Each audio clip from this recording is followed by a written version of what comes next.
What do you see when you wander around San Francisco? Today we'll show you.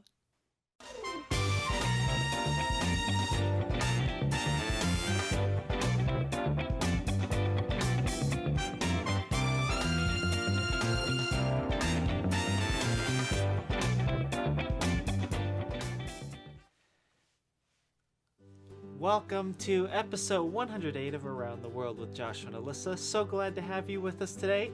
And we are going back to San Francisco, not in real life, but we're going to tell you about it. And today we're going to show you several things that we just saw as we wandered about for the day. We were staying with a friend and we had some free moments for about half the day, and so we looked at the map and said, here are places we want to go, and we just went there. So we're going to show you what some of them were. Now, one thing about San Francisco is that it is a hilly place. Yes. And so if you're going to drive around there, it's kind of fun. Maybe not so much if you're driving a manual transmission where you have to shift every time you start and stop.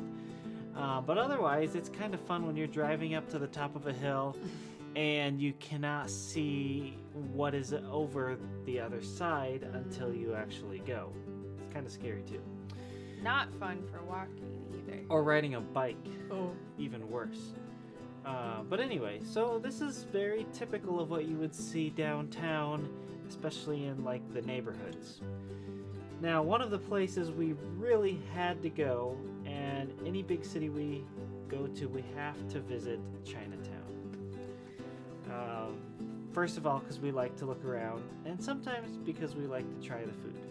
But because we don't like to spend too much money, mostly we're just looking. But anyway, this is Chinatown in San Francisco, and again, we're like at the top of a hill on this picture, so you can see all the signs going down. So we wandered around there a little bit, and that was fun. Saw some neat things. We also went and saw a cable car turnaround. Now, in another episode, I believe next week, we're going to talk to you more about the cable cars in San Francisco. But there's this one spot where the cable car, which is a form of transportation, gets to a spot where it has to turn around completely 180 degrees to get anywhere else because it just stops there. And this is what it looks like. So this little trolley car comes to this circle, and that's where it ends. And so it turns around completely on this turntable, and it was quite popular. And so a lot of people, including us, came here just to watch it turn around. Doesn't that mean it went 360 degrees? No, because then it would be facing the exact same direction. Oh, yeah. Yeah. Never mind. Yep. But after two turns, it's 360 Oh, okay. degrees. Yeah. So when it does it a second time. Yes.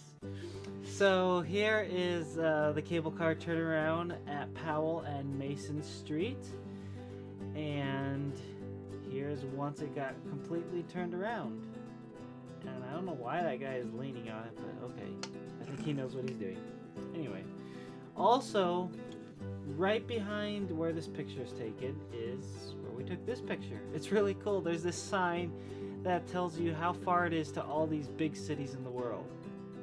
So Shanghai, from this point, is 6,145 miles to the right of the picture. And to the left, 5,955 miles is Barcelona. And these are all sister cities of San Francisco. I don't know how they got so many sister cities. I have a lot of friends. I guess so. Anyway, that was really cool. So we got a picture with it. And then we saw across the street a big mall. And so we went to go look at that. And it was a big mall. Huge. What is this, like 7, 8 levels? Anyway, I thought it was really cool because of the architecture, and so I took a picture of the escalators going up and down. And there was a quieter part of the mall that looked like this, and it reminded us of like Asian Dumplings? Yes, exactly. We also did eat ramen there in the mall, real ramen, and that was so tasty.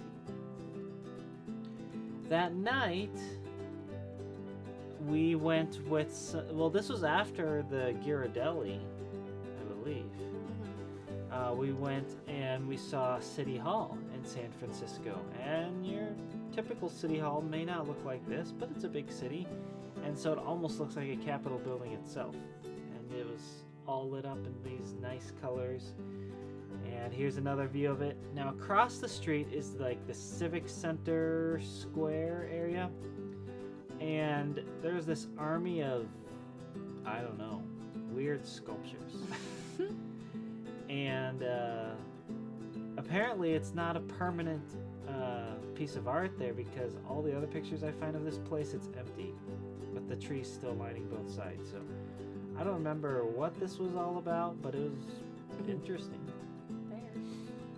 And then, not too far away, along the sides of the street are some like car stores, and I don't know if they're museums or what, but they had big picture windows so you could see what was inside, and we kind of just, well, we didn't get jealous, but it was a lot of fun to look at them and wonder what it might be to drive these cars or just to own one. So there's some cool cars, and here's some older cars that are also cool. And so we looked at all those. And so that's just a little bit of what San Francisco's like when you wander around. And this is all within about 2 miles square. So we didn't wander a whole lot, but what we did see within this small space was what we showed you. There's also Japantown and some other important city buildings and all sorts of things. We didn't have a ton of time, so No, we we just saw some stuff. So someday it'd be fun to see more. Okay, we get a snack. Because I got some more story to tell. Last time we talked about how Lottie made a really big change in her life, and if you missed that story, you better go back and listen to episode 107 so you can get caught up on our story. But she felt like God had told her to go to China. And she thought, well, I guess if God wants me to go to China, that's where I'll go. But for a little bit, she started teaching. So for 7 years, she taught school in Kentucky and in Georgia. And she knew that God was really working in her heart that she should be going to China. And so at the age of 32, she packed her bags and she got on a boat and went to China. And she had to travel by boat for 30 days. That's a long time. It's like a whole month of traveling to get there. So it's not like today where you could get on an airplane and be there within half a day maybe. She had to take a really long trip to get there. She lived in a little house, and they in a room at a house, and they called it the Little Crossroads because it was where two big roads came together and met. And while she was there in China at the beginning of her time, she spent a lot of time learning Mandarin, which is one of the main languages in China. So she spent a lot of time learning the language and trying to just kind of adjust to the people. But even though she was working really hard to learn the language, the people weren't really ready to like be her friend or anything, or to listen to her practice talking or anything. They called her the foreign devil, and sometimes they would spit on her, and they would like grab her and ask her embarrassing questions, and sometimes they'd yell at her from across the street, and they'd say like, kill, kill. She was like, oh, I want to help these people, and I don't understand why I can't be friends with them. Well, one time she was eating a pickled onion, and somebody saw it, and they spread a rumor that she was eating eyeballs, which is gross. And then one time she was drinking some raspberry juice, and somebody said that it was something that she had captured and taken from other people. And she thought, God, I'm here in China. I thought this is where you wanted me to be. How am I ever going to be able to share the good news of the gospel with these people and with these children? But God gave her a really great idea. So, one day her great idea, she mounted a plate full of cookies that she had baked, and all these little kids from the village came over to see the cookies. And one little boy said, but maybe they're poisonous. We better not eat them. So Lottie picked up one cookie and she ate the whole cookie, and the kids watched her to see if she was going to fall over. And she didn't, so they decided they must be okay. And these kids loved the cookies. They were really, really good. And the funny thing was, as the kids liked the cookies, they would kind of stay around. And so Lottie was able to teach them some gospel songs in Mandarin. And the next day, more kids came. And after a while, the kids were really enjoying getting to learn songs and hear stories from the Bible from Lottie that they wanted her to meet their moms. So in just a short amount of time, Lottie went to like 80 different homes to visit and to meet the mothers of these children and to drink tea with them. And she began to change a lot of things. She changed the way she dressed and she acted more Chinese, and she tried to adjust and live just like the people as much as she could. And more and more and more and more kids would come to her house. They wanted to hear her teach, and they wanted to have her cookies. And they wanted to learn the songs from her. And she was having up to like 60 kids in her house at a time to hear the songs and stories and to be part of all the fun at her house. She thought, I think I should be doing something else, or I should change how I do it. And you're going to have to come back next time to see what she changes or what new things she tries out. But that was a smart idea. Make cookies. She made a lot of friends that way. That reminds me of a church that I was at once. They made cookies? Well, the pastor's wife, and this was a church plant, the pastor's wife made really good chocolate chip cookies. And one of the families that was in the church when I went was there because when they brought them the cookies, they like, oh, let's check out this place. And yeah, so it was cookies. So maybe you can make friends by making cookies. I love cookies, so if you make me cookies, you'll be my friend. Actually, one of the best parts was when I lived with this family then, and whenever she made fresh cookies, she made sure I got a few. Oh, so good. Okay, do you have a missionary to tell us Okay, about? yes, I do. That has cookies or no cookies? I don't know. Okay. So we're going to talk today about Andrew and Janae Gonnerman. And that is my cousin, Andrew, in case you don't remember that. And they are missionaries in Japan. They are on furlough right now. And so this is a very new family picture that was taken in Des Moines just a few months ago. And so they're looking great there. And so I asked Andrew some questions about their furlough and how things are going right now. And so give me a moment. I need to find where those answers are. All right, here we go. So I asked him how furlough has been, and he said it has been a good experience. They have enjoyed spending time with family and friends, and they're also thankful to worship in English, something they don't do on a regular basis in Japan. Makes sense. And they enjoy telling their churches about their ministry in Japan. I asked them when they do return, what are they going to miss the most about not being there right now? And they said they return in January 2023, and they're excited to get back and see their friends and neighbors again.